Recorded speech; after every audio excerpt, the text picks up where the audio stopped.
Assalamualaikum warahmatullahi wabarakatuh. Alhamdulillahirabbil alamin wa bihi nasta'inu ala umurid dunya waddin. Wassalatu wassalamu ala asrafil anbiya'i wal mursalin sayyidina wa maulana Muhammadin wa ala alihi wa sahbihi ajma'in. Rabbis rahli sadri wa yassir li amri wahlul 'uqdatam min lisani yafqahu qawli. Jamaah para pemirsa yang semuanya insyaallah dimuliakan oleh Allah. Kita selalu tidak akan lupa pertama dan yang paling utama, mari kita untuk selalu memanjatkan doa syukur kehadirat Allah Subhanahu wa taala. Atas rahmat dan ridha Allah kita bisa bertemu walaupun lewat media sosial. Semoga pertemuan kali ini Allah Subhanahu wa taala senantiasa akan memberikan taufik dan hidayahnya kepada kita semua. Amin. Tak lupa sholawat dan salam semoga selalu dilimpahkan untuk baginda Nabi Agung Muhammad sallallahu alaihi wasallam, kepada keluarganya, sahabatnya, umatnya, termasuk kita semua insyaallah ila yaumil qiyamah. Amin. Kajian agama sebagai bahan muhasabah kita pada bulan Ramadan ini sampailah kepada poin yang kedua. Kalau tadi puasa membentuk manusia lewat pendidikan agar kita menjadi orang-orang yang la'allakum tattaqun, menjadi orang-orang yang bertakwa. Karena kita yakin betul inna akramakum indallahi ataqakum. Orang yang paling mulia di sisi Allah hanyalah orang-orang yang bertakwa. Bagaimana Ramadan membentuk manusia bertakwa? Tadi saya sudah katakan tak adalah tawadhu, lembah manah, sopan santun, ramah tamah budi pekertinya bagus, unggah-ungguh kita, komunikasi kita tidak saling menyakiti tapi kita saling menghormati, tidak saling merugikan tapi kita saling menguntungkan dalam kehidupan sehari-hari. Maka kita sampailah kepada yang kedua adalah tawadhu. Qaf adalah qanaah, menerima apa adanya yang diberikan oleh Allah kepada kita. Kita terima. Tapi terutama biasanya kaitannya pasti ini kebanyakan manusianya rezeki dan rezeki. Rezeki juga menjurus lagi masalah uang dan uang. Padahal subhanallah, rezeki tidak hanya uang saja. Nikmat kesehatan sungguh sangat mahal harganya, tapi tidak pernah diperhitungkan.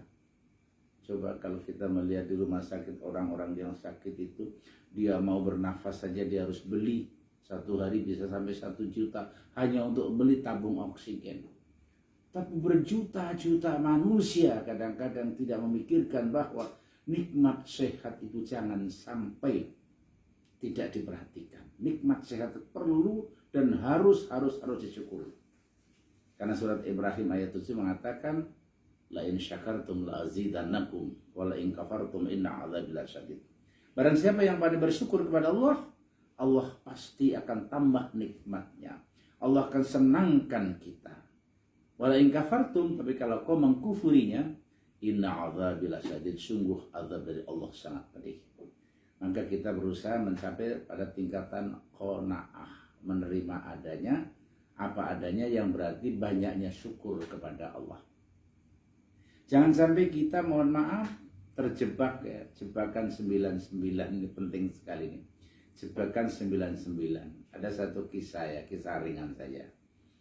Ada seorang pengusaha yang sukses, hartanya begitu melimpah, kehidupannya begitu glamor. Tapi dia merasa tidak pernah saya kok rasanya bahagia, saya senang gitu, pasti selalu kurang.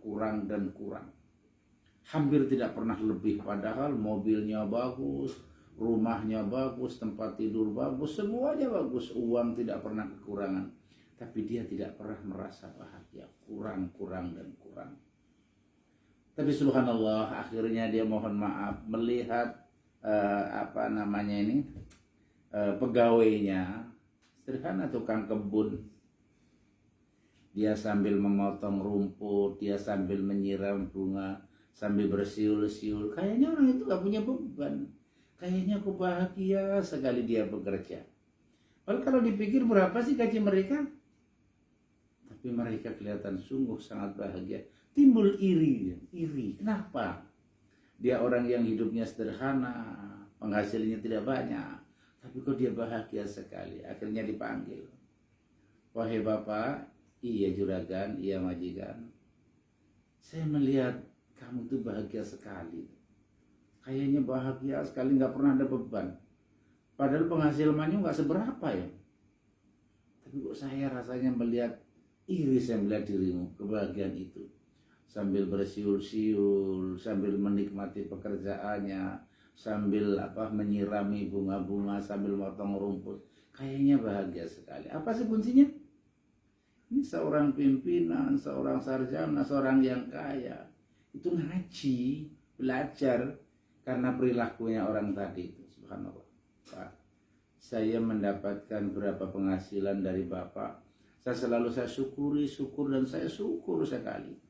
Keluarga saya menerima dengan senang. Setiap gajian uang saya berikan kepada istri. Anak bisa sekolah, keluarga saya tenang. Gak pernah keluarga saya marah. Dan alhamdulillah mengerti berapa penghasilan suaminya. Ini sesuatu pendidikan yang luar biasa. Masya Allah, ini qanaahnya tadi. Akhirnya pada suatu saat saya kepengen menguji orang yang sudah hebat kehidupan rumah tangganya. Diberikannya dia uang 100 juta. Luar biasa, uang 100 juta. Diberikan sebagai hadiah. Karena bekerja dengan baik, sekian lama mengabdi, diberikannya uang 100 juta. Si ajudan dipanggil ajudan, berikan uang ini 100 juta. Jadi amplop yang besar itu atau tasnya ada tulisannya 100 juta. Tapi sengaja si bapak tadi hanya memberikan 99 juta. Yang berarti kurang 1 juta. Alhamdulillah, alangkah bahagianya, alangkah senangnya si pegawai tadi. Subhanallah, bersyukur, bersujud syukur karena belum pernah melihat uang segitu banyaknya. Tapi apa daya, subhanallah, dikala dihitung ternyata uangnya hanya 99 juta. Disitulah uang yang 99 juta hampir tidak disyukuri, tapi yang 1 juta itu dicari kemana-mana. Dia mulai suudzon, jangan-jangan ini pegawai saya nguntet atau korupsi 1 juta. Aduh, jangan-jangan ini majikan saya ngitungnya kurang 1 juta. Timbul suudzon yang luar biasa. Subhanallah, suudzon yang luar biasa. Akhirnya dia gelisah. Kenapa? Yang 99 juta tidak disyukuri, tapi dia mencari yang sedikit. Ini pelajaran yang sangat berharga bagi kita. Maka dalam kehidupan kita, jangan sampai kita terjebak oleh jebakan 99. Artinya, dia ini kurang bersyukur.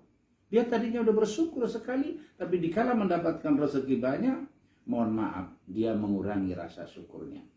Maka saya sarankan, saya sampaikan kepada para jamaah, para pendengar, para pemirsa, mari kita banyak-banyak bersyukur kepada Allah, qanaah, menerima apa adanya yang diberikan oleh Allah sebagai bukti syukur kita.